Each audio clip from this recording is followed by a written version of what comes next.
What is going on, everybody? Welcome back to the channel. I am your host, Slackerz. So today we're doing another one of why would this character make sense for Smash Bros. Ultimate for DLC. So today's character of interest is KOS-MOS from the Xenosaga series. Now, I believe this character is potentially being underlooked a little bit. There's a lot of good potential for this character, I believe, and we'll go over all that sort of stuff. So moveset, a little bit of a background, other DLC that this character could end up bringing with, and just some fun little facts about the character in the series that she comes from. So with that out of the way, let's jump straight into today's character. Now, like I just said, today's character is KOS-MOS from the Xenosaga series. Now, right before I continue with this, if anybody ever does have any suggestions for characters you'd like to see in future episodes of this, feel free to drop them in the comments. I do have a long list of characters that I am planning to get to at some point, but so if you got anything, feel free to drop them in the comments. But with that out of the way, let's move on to the rest of the video here. So, who or what is KOS-MOS? Now, KOS-MOS, she, like I said, comes from the Xenosaga franchise.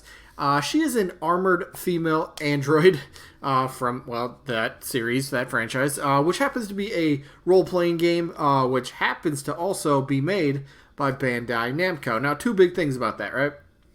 First and foremost, Bandai, they're working on Smash. It's a topic I'll touch on a little later in the video. But going back to the first part, that she's a female armored female android. First of all, female. That's one big kind of category. A lot of people really think, and myself included, that could be not just improved upon, but added to. And so far, we don't have a solo female character. Yes, we have Kazooie, but I mean solo character here. So KOS-MOS, big time. She's definitely a character that always gets talked about as well. She definitely has her following, definitely has her fan base, and having her be in Smash Bros, wouldn't quite be out of the realm of possibility. So what do I mean by that? Well, take a look at this. So KOS-MOS, the character, has actually crossed over into a ton of other games before. A few that come to mind that I'll name: Namco x Capcom game, Project X Zone.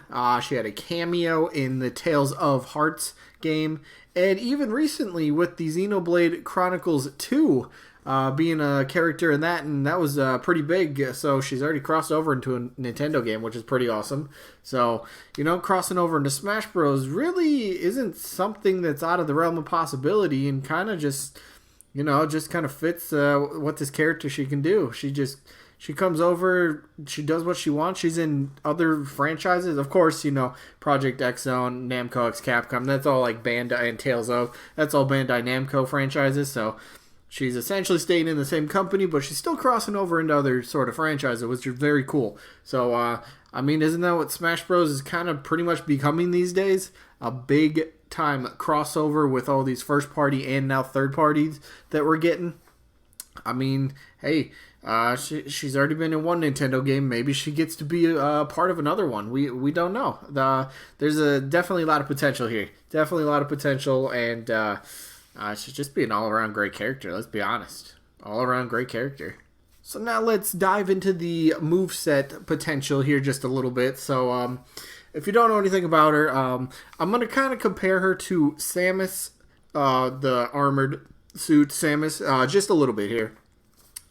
So for Neutral B, I believe the weapon that this is called is the R cannon, and it's very, very similar to Samus's Neutral B. So basically, you press the Neutral B button, you press B, and you might fire off just a little tiny projectile, but you can press it, and as long as you let it charge up all the way, we all get what Samus does. You charge it up, and now you have a bigger projectile that can be pretty brutal if you can land it on an opponent, causing, somewhere in the mid-20s for damage. So very similar to that. Other attacks that she could end up utilizing, really, she's got rocket boots, so you could maybe do something with that for like a recovery, or maybe like a sort of like a dash attack potentially with rocket boots. I think she also has like a jetpack.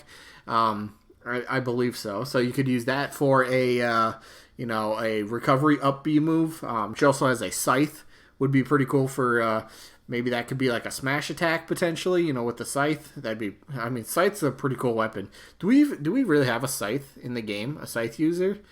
I can't think of anything off the top of my head, but that'd be pretty cool. And then she does also have a blade / whip sort of weapon, so another sword user, but it's not an entire just sword moveset. She's got all sorts of different weapons, different things she can utilize. So moveset potential is pretty diverse in my opinion, and I think it'd be really awesome. And then of course for the final smash, this one again comparing to Samus here, it's actually called, the move is actually called X Buster. So it's practically a giant beam that she shoots out from her abdomen. So again, very similar. Think Samus's final smash. Just charges up, fires a huge beam across the screen, and, well, whatever happens after that. Don't get caught in it. So, yeah, again, there's some comparisons to Samus a little bit. At least that's how I can view her a bit. I'm not saying copy-paste, no, because that's two totally different characters. Are there similarities? Yes. And another point I want to, point out, all these DLC characters that we've had so far, they've had some sort of similarities to characters already in the roster. Joker's had a couple moves that were taken from other characters. We had Hero, who pretty much is another version of Robin. Banjo-Kazooie probably took a little bit of inspiration from Duck Hunt. We'll say that might be a little bit of a safe bet. So, kind of using a character as a base model for this newer character. Using Samus potentially for KOS-MOS. It could work. It really could work. So, yeah. So now let's talk about the other potential DLC this character could bring with her. So, again, as we all know, the individual fighter pack comes with the character, a stage, music tracks, and spirits. So, for this one, let's start off with stage. Something that came to mind was Abel's Arc. I should have a picture up right now so you can kind of see what it is. So it'd be kind of like another space sort of space stage in a way. Be just such a really cool idea. Plus, I really like space stage. I love just watching like the backgrounds and stuff. Some of these stages. Maybe it kind of it could be like similar to Lilac Cruise potentially, where it just kind of maybe transitions and just kind of flies by the arc in the background, something like that. So I think that's kind of the way the stages are going to go anyway. They're pretty much going to be just a couple flat,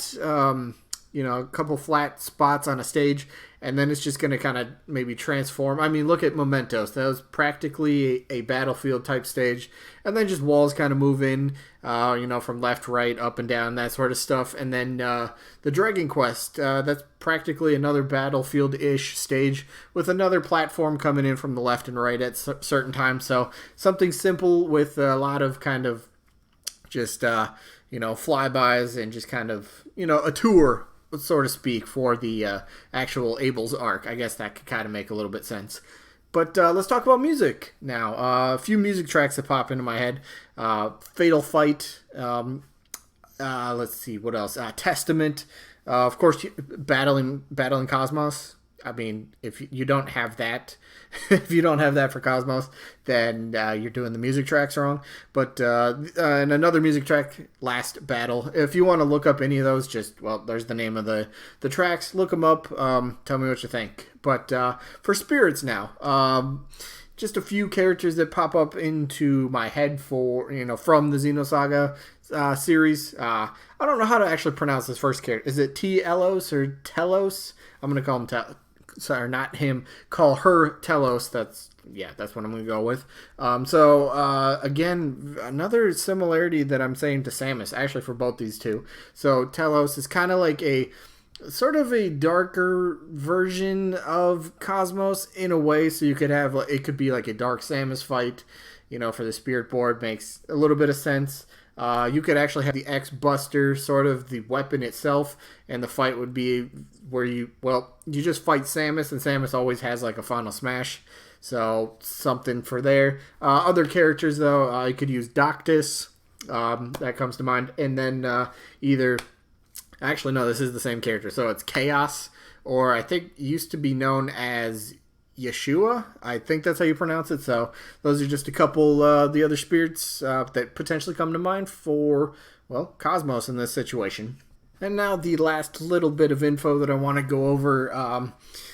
I mean, with Bandai helping, like I said, I touched on this earlier, with Bandai, helping Nintendo here, especially with the past few Smash games. A lot of people in the community, myself included, I think there's a high chance Bandai should and will get a rep in the Fighters Pass. I mean, Bandai, right now? Do they only have Pac-Man in the roster?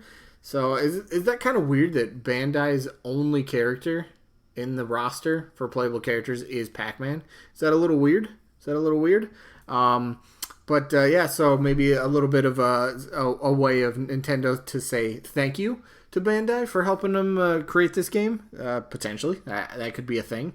With the two companies, Nintendo and Bandai, developing a great working relationship, I think KOS-MOS's chances only really increase, honestly. She might have been kind of, I think she was definitely considered if these two companies did talk for a DLC character, because her name always gets thrown around for a Smash game. People always want her. And people were even seeing her in that Grinch leak. Yeah, we all know how that worked out, but people thought she was up in the sky, which is absolutely hilarious because, well, obviously she wasn't, and the whole Grinch leak was fake. But we're going to move past that. But people want her. People want to see her, so maybe someday it happens. Maybe someday. But one thing you got to counter with, though, is Bandai, if they do, in fact, get a rep for the Fighter Pass, they do have a lot of potential franchises that could get consideration. Series such as, Tekken, maybe you see Hayachi, even though the voice actor sadly passed away, so maybe you'd have to go with Jin. That could make a little bit more sense there. But Tekken definitely. Digimon, I think it could be a series that might be underlooked and kind of being slept on a little bit there, potentially. Agumon immediately comes to mind. Let's see, the Tales of series, we covered Lloyd in one of these videos last week, so Tales of could potentially happen. What about Dark Souls? That's a very big, popular series as well. And then, of course, last but not least, you got to consider Soul Calibur and somebody like Nightmare potentially being a playable character. I mean, Soul Calibur is already a fighting game, so you already have like a ready-made moveset you can bring into Smash Bros. So, all in all, I think this character has a pretty good chance. I'm not going to say a very high chance, but I'm going to say a good chance to be considered at least. So yeah, if Nintendo approached Bandai and said, we want to put, we'd like you to choose one of your characters to put in Smash for DLC, there's a chance that KOS-MOS could happen actually. I mean, like I said earlier, she's crossed into other games. She's already crossed into a Nintendo game with Xenoblade Chronicles 2. So who knows at this point? I think she would definitely make a very unique, awesome addition. An armored female android. Come on, that's awesome right there. That's awesome right there. So, we'll end up seeing what happens, obviously. Hopefully, within the next month, we should get something more about, Banjo's release date, and then potentially we get to see who the next character is for the Fighter Pass. So I'm excited for that. I'm sure you guys are as well, but that is going to be it for this one. I do hope you guys enjoyed, and if you have any suggestions for future characters you'd like to see me cover in, well, future games, let me know. But that is it. I hope you guys enjoyed, and hopefully we catch you on the next one. Peace out, everybody.